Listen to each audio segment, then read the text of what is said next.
I wrote my very first piece of music in 2018. It's what, 2024, and I'm a professional composer. And that's because of my ADHD. Does ADHD help you make good music, or does that more? Oh, yes, ADHD. I'm a big believer that every great composer that has ever lived was neurodivergent. That doesn't mean that you can't be neurotypical and be an amazing composer. This is just my own personal bias. ADHD gets there's this misconception of like the kid who can't sit still, of the kid who can't focus. And that's partially true. But another part of ADHD that a lot of people don't talk about is the issue of hyperfixation. The idea that, yeah, it's hard to focus on stuff if I don't personally see the point of them. So one of the reasons why I kind of had to do this for a line of work and why I didn't do well with regular jobs is if I don't see something as directly related to my goals, it becomes physically difficult for me to focus on it. That doesn't mean I can't focus. It just means it's very, like I said, physically difficult to get the actual energy to put into it. It becomes very difficult. So when I was a strength trainer, I loved working with clients. I loved program design. I loved doing all that stuff. But the sales and having to do like the office work was just so physically draining for me. Again, not an excuse. It was just an experience. That for me, that doing that kind of work, because it wasn't directly related to my goals, it wasn't something I directly saw as my vision for myself, was significantly more difficult for me to accomplish than a lot of my coworkers. Now, the upside to that is the stuff that I do view as interesting, the stuff that I do view as especially being related to my goals, I can dial in. And there's that term, hyperfixate. I can have hyperfocus. It's how I went from 2018, very first piece of music in 2018. All right. Prior to that, I had never written anything. Prior to that, I had abandoned music for 4 years. I played music all through grade school. I was very passionate about it. Then in 2013, when I graduated, family tradition, boom, no more music. I went 4 years without doing anything music related. I took a few classes here and there as a part of a minor, but nothing major. And then in 2018, I composed my very first piece of music, and now it's 2024, and I'm a professional composer. I went from knowing nothing and having zero experience to being recognized as, well, I don't want to toot my own horn. I don't want to call myself an expert, but I'm recognized as an authority. I am someone that can teach music composition, and whom, if I can be a little arrogant, I believe I'm quite good at teaching music composition. I do, all right? And I've been hired to do curriculum design. So like the Indie Film Music Contest, they're going to be announcing it soon, I believe. I designed their new class. They are going to be offering a brand new class starting with the winter competition is the plan, about film scoring. Saying, hey, not only can you join our competition and get access to all these films, but you can also pay a little extra and we'll give you a class that teaches you how to film score. That's me. They hired me to do that class. I designed it, I did the lessons, I made the videos, and all of that cool stuff. And this is from someone in 2018 who had no idea what he was doing with music theory or music composition, and that's because of my ADHD. It's because I fixated on it. Because I spent so many hours of every single day just living, breathing music theory, geeking out about it. I geek out about music theory and composition the way other people geek out about video games and movies and TV shows, which I also geek out about.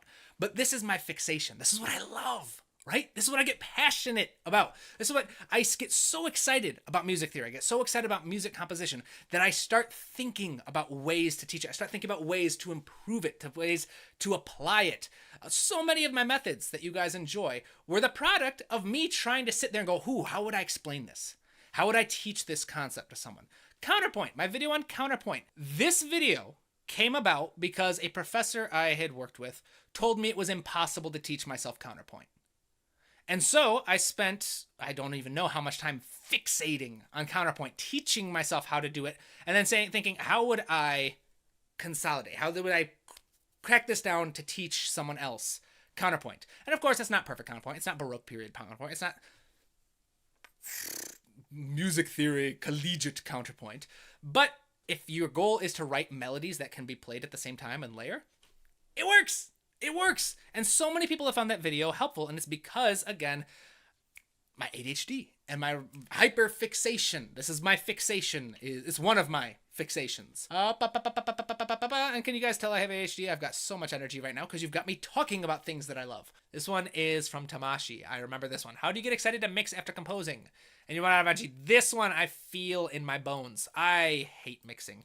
It's not what I love. I love composing. As I mentioned earlier with ADHD, when you have zero interest in something, it becomes physically difficult to do it, unfortunately. It's just part of it, but it comes down to, unfortunately, discipline. All right, and having that routine. So how do I get excited to mix after composing? I don't. Personally, I never do. It's never about excitement. It's never about motivation. It's never about energy. It's about this is what I need to do next. And when it comes down to that, if you need discipline, you need a structure. All right? And so this is why so much of my process is a structure. I pride myself in the ability to create open-ended structures, meaning that it's a very specific process, but it can go in so many directions that it's not limited. So like my model for emotions in music is an example. The idea of you can portray any emotion in music by first describing your target emotion across valence, size, and energy. Then once you have described it, that same description now becomes a description for your music. Having these structures in place, if you need discipline, you just need to know what your next step is. So if you know that step one is exporting your audio, it doesn't matter if I have no energy. It doesn't matter if I'm not feeling motivated. All I know is, all right, I've got to export this audio. I'm going to export each track individually. You could do that. If you know, all right, step two or whatever, I need to actually balance the volume. All right, and if, say, you use the pink noise method for mixing, you're like, all right, awesome. So I need to drop the volume of all of these tracks. I need to set the level for my pink noise to how loud I want the mix to be. I need to start going one at a time. The trick to discipline is just knowing what your next step is. Know what your next step is. Because, again, there is so much about composing and the job of being a film composer that isn't exciting. Having to go through and put in modulation data, that's not exciting. Having to duplicate multiple tracks across multiple libraries, that's not exciting. Having to take a theme you've written and adapt it to a scene, that's not always exciting.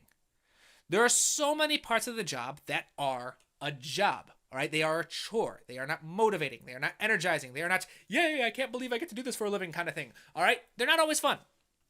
But if you need that discipline, this trick behind discipline is just knowing what is next. Knowing what your next step is. All right. Now, once you have your structure, so I would say, how do you get excited about composing, about mixing after composing? Sit down and design your mixing structure. All right. Sit down. In fact, that's something that I need to do. I need to make a class or video series about my approach to mixing. I need to share that. Once you have your process for mixing, when you get your steps so that it's the same, you're like, all right, first thing I need to do, export the tracks. All right, next thing I need to do, I need to add, I need to pan my instruments, or I need to add my reverb plugins. I need to balance the audio, whatever you're doing in whatever order you're going to do it in. Make sure you have it set down as a process. Once you have your structure, if you are struggling to go step by step, you're like, all right, I exported my audio, but I really, really don't want to balance these things right now. I really don't want to do this. My next advice is timers. Timers work very well, for me at least.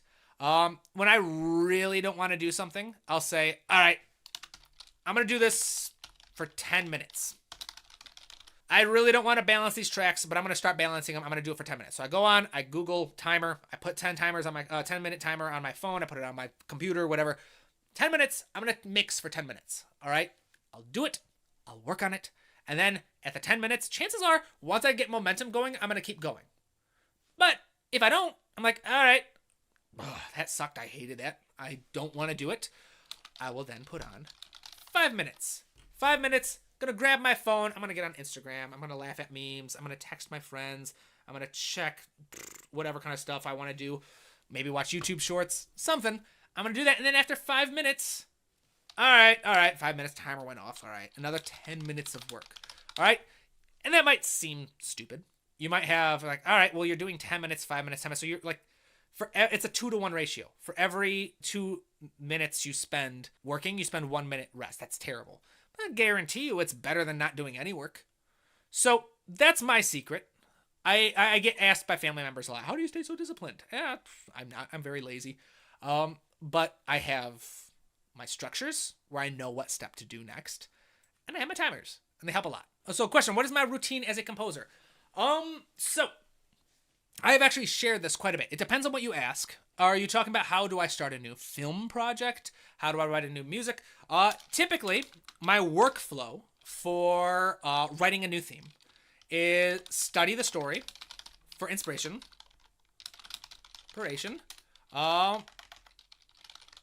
Then, after I have studied the story, I will describe my music across 9 parameters.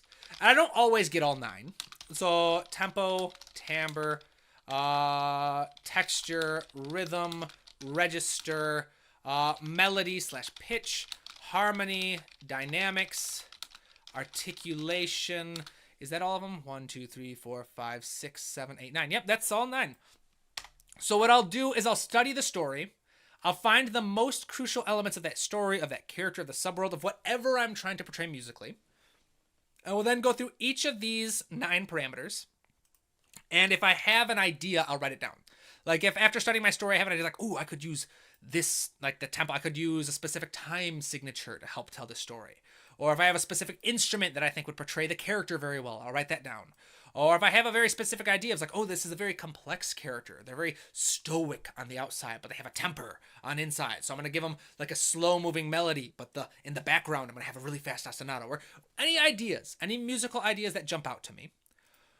From there, once I have described my music, I will start with the harmony. Which, I mean, technically, I'll probably start with the tempo. I'll set the tempo.